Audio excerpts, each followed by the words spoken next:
1월 11일 월요일 새벽 기도회를 사도신경으로 신앙 고백하심으로 시작하도록 하겠습니다.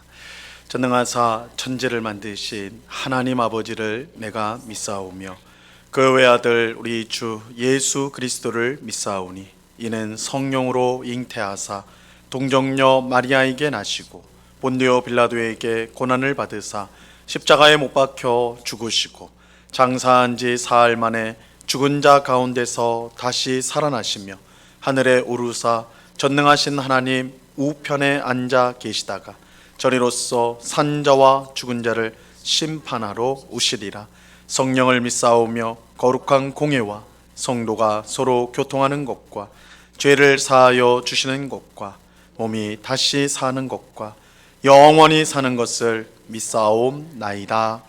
아멘. 우리 찬송가 543장 어려운 일 당할 때에 우리 같이 찬양하겠습니다. 이전 통일 찬송가는 342장 찬송입니다. 어려운 일 당할 때 나의 믿음 적으나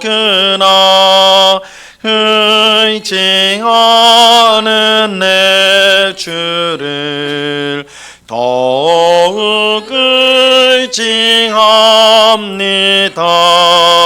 세월 지나갈수록 의지할 것뿐일세. 무슨 일을 당해도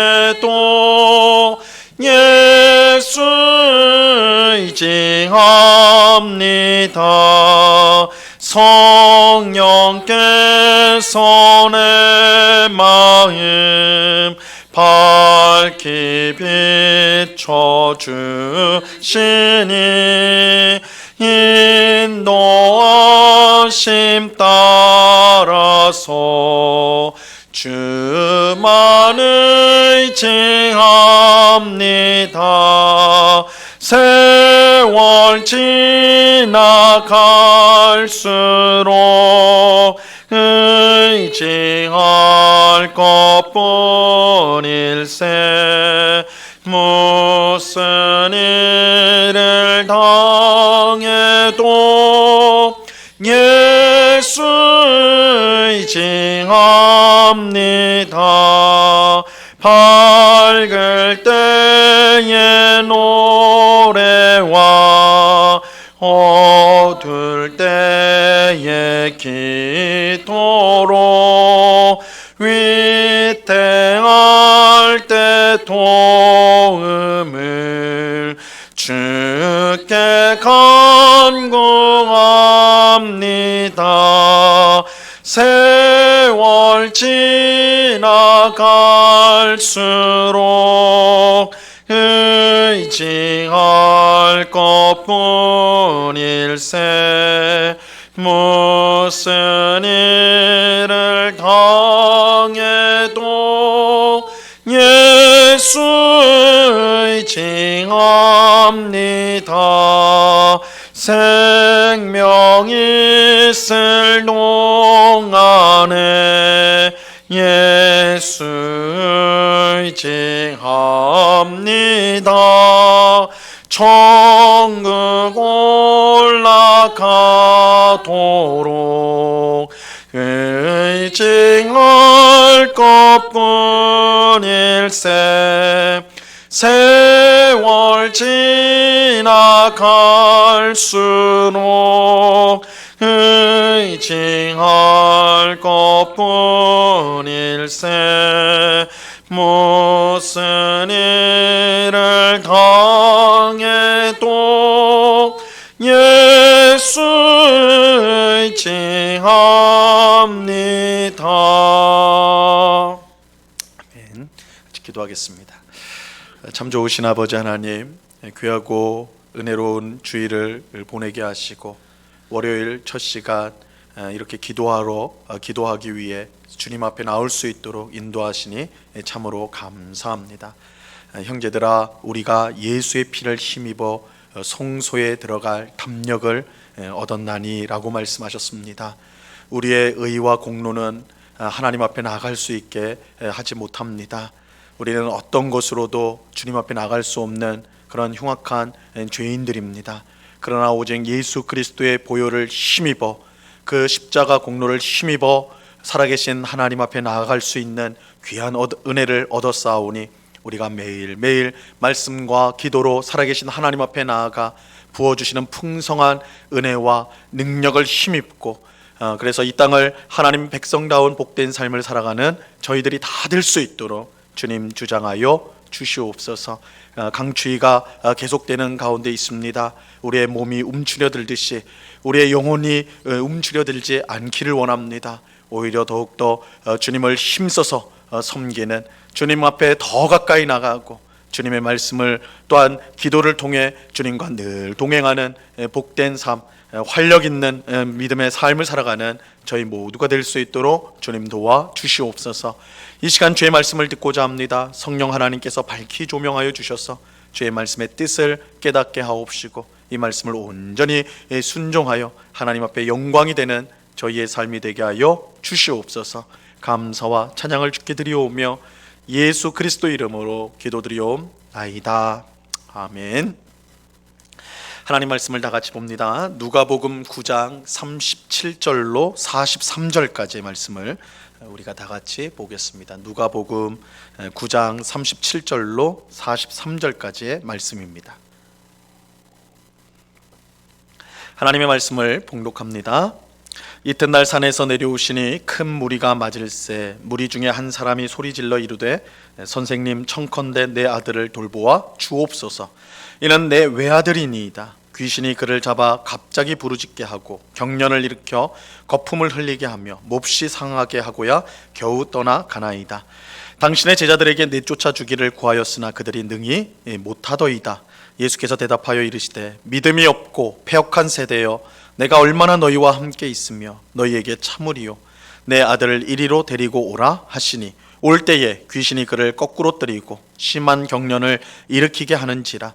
예수께서 더러운 귀신을 꾸짖으시고 아이를 낳게 하사 그 아버지에게 도로 주시니 사람들이 다 하나님의 위엄에 놀라니라. 아멘. 예수님은 세 명의 제자를 데리고 기도하기 위해 산에 올라가셨습니다. 이때 놀라운 일이 일어나죠. 예수님의 모습이 변화가 되고 그의 옷은 휘어져 광채가 났습니다. 이 성자 하나님의 영광스러운 모습을 나타내 보이셨던 것입니다. 그리고 구약시대에 가장 위대한 하나님의 사람인 모세와 엘리야가 나타났어요. 이 두 사람은 예수님께서 곧 있을 예수님의 십자가 죽음, 예수님의 죽음에 관한 이야기를 나누었습니다. 그래서 예수님, 모세, 엘리야 이렇게 세 사람이 예수님의 곧 있을 죽음을 의논을 하였습니다.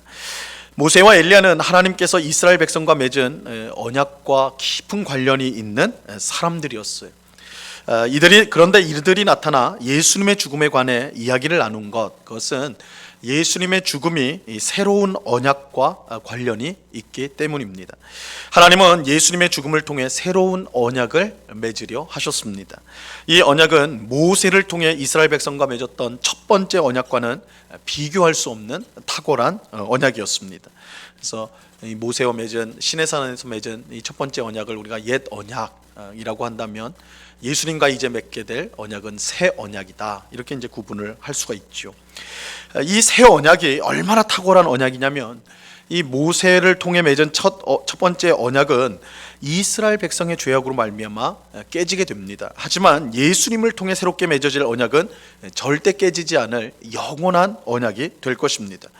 왜냐하면 첫 번째 언약에서 하나님은 율법을 돌판에 새겨서 주셨지만 이 십계명, 모세가 두 돌판을 가지고 백성에게 내려왔는데 이 십계명이 기록된 돌판을 들고 내려왔죠. 하지만 새 언약에서는 성령님을 통해 우리의 마음에 율법을 새겨 주실 것이기 때문입니다.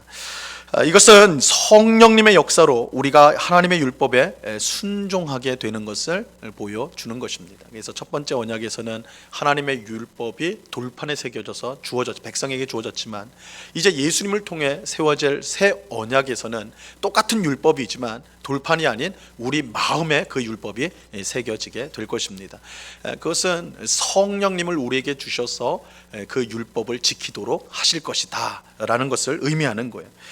그렇게 이 언약은 절대 깨질 수 없는 영원한 언약이 되는 것입니다.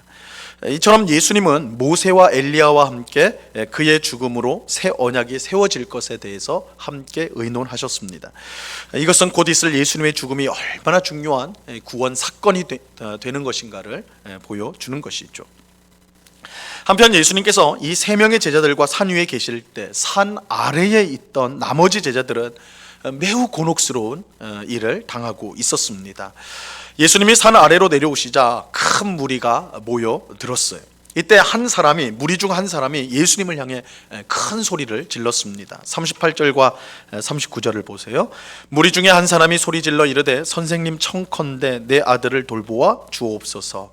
이는 내 아들이니이다. 귀신이 그를 잡아 내 외아들이니이다. 귀신이 그를 잡아 갑자기 부르짖게 하고 경련을 일으켜 거품을 흘리게 하며 몹시 상하게 하고야 겨우 떠나가나이다. 예수님께 큰 소리로 말한 사람은 귀신 들린 외아들을 둔 아버지였어요. 그런데 그가 예수님께 와서 갑자기 큰 소리로 말한 이유가 있습니다. 귀신 들린 아들을 둔 아버지가 예수님을 찾아왔을 때 예수님은 산에 계셨어요. 세 명의 제자들과 함께 산에 올라가 기도하기 위해서 산에 올라가 계실 때였어요. 그래서 그 아버지는 제자들에게, 예수님을 만날 수가 없으니까 제자들에게 아들을 고쳐달라고 요청을 하였습니다. 아마도 제자들은 아주 자신 있게 그렇게 하겠다, 우리가 너의 아들에 있는 귀신을 쫓아내주겠다, 이렇게 말을 했을 것입니다. 왜냐하면 얼마 전에 예수님에게 능력을 받아 각 마을로 가서 병자를 고치고 귀신을 쫓아내는 일을 이 제자들이 했기 때문입니다. 하지만 어떻게 된 일인지 제자들이 귀신을 쫓아내려고 했지만 그렇게 되지 않았어요. 40절을 보시면 당신의 제자들에게 내쫓아 주기를 구하였으나 그들이 능히 못하더이다 라고 말씀합니다. 자신만만했던 제자들이 얼마나 당황했을까요? 이전까지 귀신을 능력 있게 쫓아냈는데 그리고 또 귀신을 쫓아내려고 하는데 안 나가는 거예요. 얼마나 제자들이 당황했겠습니까? 또 귀신 들린 아들이 나을 수 있다는 희망을 가지고 온 이 아버지의 마음은 얼마나 낙심이 되었을까요?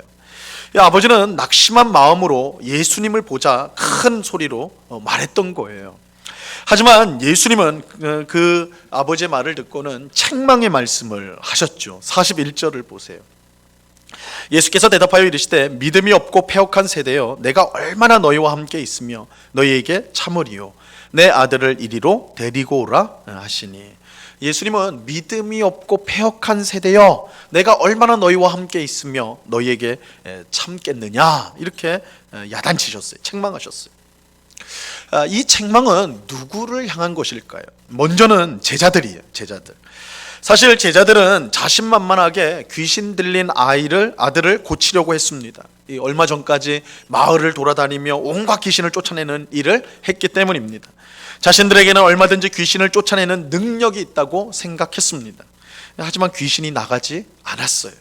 아무리 애쓰고 힘써도 귀신이 나가지 않았습니다. 참으로 당황스러운 일이 일어난 것이죠. 그렇다면 제자들은 왜 귀신을 쫓아내지 못했을까요? 사실 귀신을 쫓아내는 것은 사람의 힘이나 능력으로 되는 것이 아닙니다. 귀신은 영적인 존재이기 때문에 우리가 아무리 강력한 능력을 가지고 있고 또한 무슨 적이든 무찌를 수 있는 그런 무기, 막강한 무기를 갖고 있다 할지라도 귀신에게는 소용이 없어요. 귀신은 사람이 가진 그 무엇으로 상대할 수 있는 대상이 아닙니다. 오직 하나님만이 귀신을 쫓아낼 수 있습니다. 하나님이 능력을 주셔야 귀신을 쫓아낼 수 있습니다. 그래서 제자들이 각 마을에 가서 병자를 고치고 귀신을 쫓아내는 일을 하기 전에 예수님이 먼저 그들에게 그런 일을 할 수 있는 능력을 주셨어요. 예수님이 제자들을 보내시기 전에 그들에게 그런 일들, 병자를 고치고 귀신을 쫓아낼 수 있는 능력과 권위를 그들에게 먼저 주셨습니다. 이 능력을 받아야, 하나님의 능력을 받아야 귀신을 쫓아낼 수가 있는 거예요. 하지만 제자들은 자신들의 힘으로 귀신을 얼마든지 쫓아낼 수 있는 것처럼 그렇게 생각했습니다. 하나님의 능력으로만 할 수 있는데 자신들이 계속 그 일들을 하다 보니까 착각을 하게 된 거예요. 야, 우리에게 이런 능력이 있구나. 예수님의 제자인 우리에게 귀신을 마음대로 쫓아낼 수 있는 그런 능력이 우리에게 있구나. 그렇게 생각을 했던 거예요. 그래서 하나님을 온전히 의지하지 않고 섣불리 달려들었던 것입니다. 예수님은 이런 제자들을 향해 믿음이 없고 패역한 세대라고 책망하셨습니다. 하나님을 의지하지 않고 자신의 능력을 과시하려고 한 제자들을 향한 뼈아픈 책망의 말씀이었습니다. 너희에게 능력이 있는 게 아니다. 나에게 능력이 있다. 하나님에게 능력이 있다.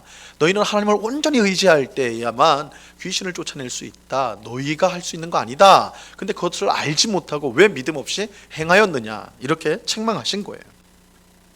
근데 예수님의 책망은 단지 제자들만 향한 것은 아니었습니다. 예수님은 믿음이 없고 패역한 세대라고 말씀하셨어요. 이 세대란 말은 그저 제자들 몇몇 사람들만을 향한 게 아니라 많은 사람을 가리킬 때 이 세대란 말을 사용하죠. 즉, 예수님이 믿음이 없고 패역한 세대라고 할 때 그것은 제자들만이 아닌 그 자리에 있던 모든 사람을 가리킨 말이었다 할 수가 있습니다. 사실 예수님이 지금까지 얼마나 많은 병자들을 고쳤는지 몰라요. 얼마나 많은 귀신들을 쫓아냈는지 모릅니다. 예수님은 군대 귀신도 쫓아내셨죠. 심지어 예수님은 죽은 사람도 살리고 성난 파도와 물결을 말씀으로 잠잠하게 하시고 오병이어로 수천 명의 사람을 배불리 먹이시기도 하셨습니다. 예수님을 믿을 이유는 1000가지 만가지가 넘었어요. 예수님이 수많은 이적들을 행하셨습니다. 하지만 그럼에도 불구하고 제자들이 귀신을 못 고치자 그 자리에 있던 모든 사람이 예수님을 불신하게 되었어요. 오늘 본문에는 나오지 않지만 똑같은 이야기를 전하는 마가복음 9장에 보면 이 귀신 들린 아들을 둔 아버지는 제자들에게 너무 실망한 나머지 제자들이 아들에게 있는 귀신을 못 쫓아내니까 너무 실망이 된 거예요.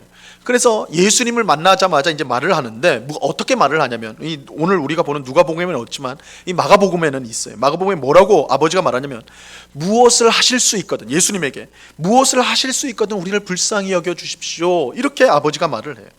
이 말 속에는 불신과 의심이 차 있는 거예요.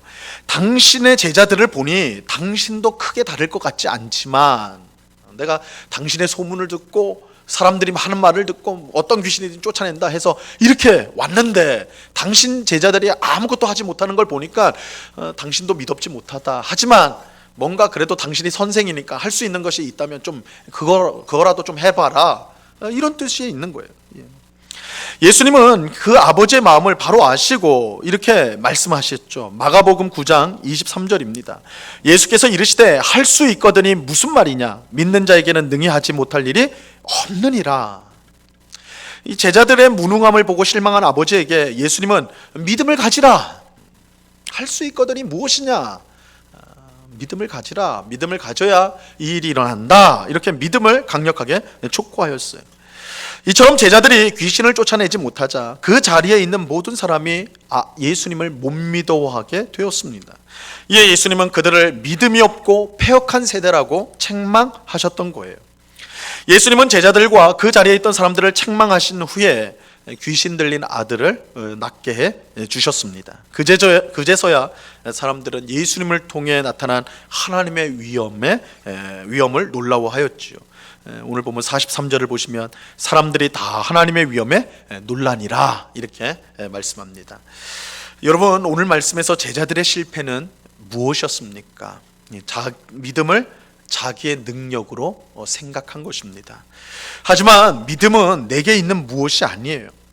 오히려 믿음은 나에게 아무것도 없음을 인정하고 하나님을 온전히 의지하는 것, 이게 참된 믿음이에요. 우리가 잘 생각을 해야 돼요. 우리가 믿음이 있다, 믿음이 좋다라고 할 때 우리가 흔히 하는 착각은 우리 안에 어떤 능력이 있는 것처럼, 그 믿음을 어떤 내 안에 속해져 있는 어떤 능력, 내 안에 이미 주어져 있는 어떤 능력으로 착각한다는 거예요. 그러나 예수님이 말씀하시는 믿음, 성경이 말씀하는 믿음은 오히려 나는 아무것도 아니고 내게는 아무 능력이 없고 오직 하나님만을 의지해야 된다, 그 사실을 분명히 알고 하나님 앞에 엎드리는 것이 성경이 말하는 참된 믿음이에요. 믿음은 무슨 일이든 하나님이 도와주시지 않으면 할 수 없다고 고백하는 것이 믿음이에요. 그러니까 제자들처럼 우리가 이전까지 귀신들을 쫓아냈으니까 이번도 내가 얼마든지 할 수 있다. 그건 불신앙이에요. 이전처럼 하나님이 나를 도와주셔야지, 하나님이 능력 주셔야지 내가 이것을 할 수 있습니다 라고 고백하는 것이 참된 믿음입니다. 이처럼 하나님을 철저히 의지하고 기도할 때에 하나님의 역사가 나타나게 되는 것입니다. 오늘 기도하는 우리가 이 믿음을 항상 갖고 있게 되기를 바랍니다. 오랫동안 신앙생활을 하면서 우리가 착각하기 쉬워요. 난 믿음이 있는 사람인데, 마치 그 믿음이 어떤 내 속에 들어와 있는 능력처럼 생각을 한다고. 그렇지 않아요. 우리가 초신자나 아니면 30년 50년 신앙생활을 한 사람이나 우리가 가진 믿음이라는 것은 똑같습니다. 나는 아무것도 할 수 없습니다. 하나님이 도와주셔야 합니다. 이렇게 하나님을 온전히 의지하는 것이야말로 참된 믿음이고, 예수님은 그 믿음을 귀히 여기시고 그 믿음을 통하여 우리 삶 가운데 역사해 주십니다. 무슨 일이든 하나님을 온전히 의지함으로 주의 일을 능력 있게 감당하는 우리 모두가 될 수 있기를 바랍니다. 오늘도 주님 나와 함께 해 주십시오. 주님 나를 도와주십시오. 주님 앞에 겸손한 마음을 가지고 하나님만 의지하는 내가 되게 해 주옵소서. 그렇게 기도하며 오늘 하루를 살아갈 때 하나님의 귀한 은혜와 능력이 우리 삶 가운데 나타나게 될 것입니다. 그 은혜를 풍성히 누리는 오늘 우리 모두가 될 수 있기를 우리 주님의 이름으로 간절히 축원합니다. 기도하겠습니다. 하나님 아버지, 감사합니다. 예수님의 제자들은 자신들이 이전까지 귀신을 쫓아내는 일을 하였기 때문에 당연히 귀신 들린 아들을 둔 아버지에게도 자신들이 그 아들에게 들린 귀신을 쫓아낼 수 있다 당당하게 말하고 그렇게 할 수 있다고 생각을 하였습니다. 하지만 그 일이 되지 않았습니다. 그것은 믿음이라는 것이 우리 속에 들어가는 어떤 능력이 아니라 언제나 나는 아무것도 할 수 없고 오직 하나님만이 할 수 있습니다, 하나님만이 능력을 주실 수 있습니다를 고백하는 것이 참된 믿음이기 때문입니다. 주님, 우리는 오랫동안 신앙생활하면서 우리 자신이 뭔가 된 것처럼 우쭐하고 착각할 때가 얼마나 많습니까? 바로 그러할 때 넘어지게 되는 것을 보게 됩니다. 주님, 참 믿음을 가졌다는 것은 늘 겸손히 하나님 앞에 엎드리는 것입니다. 큰 일이든 작은 일이든 먼저 하나님 앞에 기도하는 것입니다. 하나님을 의지하는 것입니다. 기도하는 것입니다. 주님, 이 사실을 분명히 알고 오늘 하루도 믿음으로 살아가는 저희가 되게 하여 주시옵소서. 우리 자신을 과신하는, 교만하게 생각하는 어리석음에 빠지지 않게 하시고 겸손히 주를 붙드는 저희가 되게 하여 주시옵소서.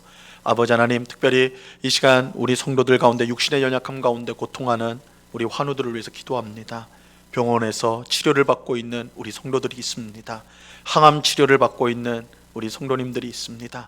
여러 가지 질병으로 고통을 당하고 있는 우리 성도들이 있고, 육신적인 질병뿐만 아니라 마음의 병을 앓고 있는 극심한 스트레스, 우울증 등으로 고통당하고 있는 우리 성도들이 있습니다.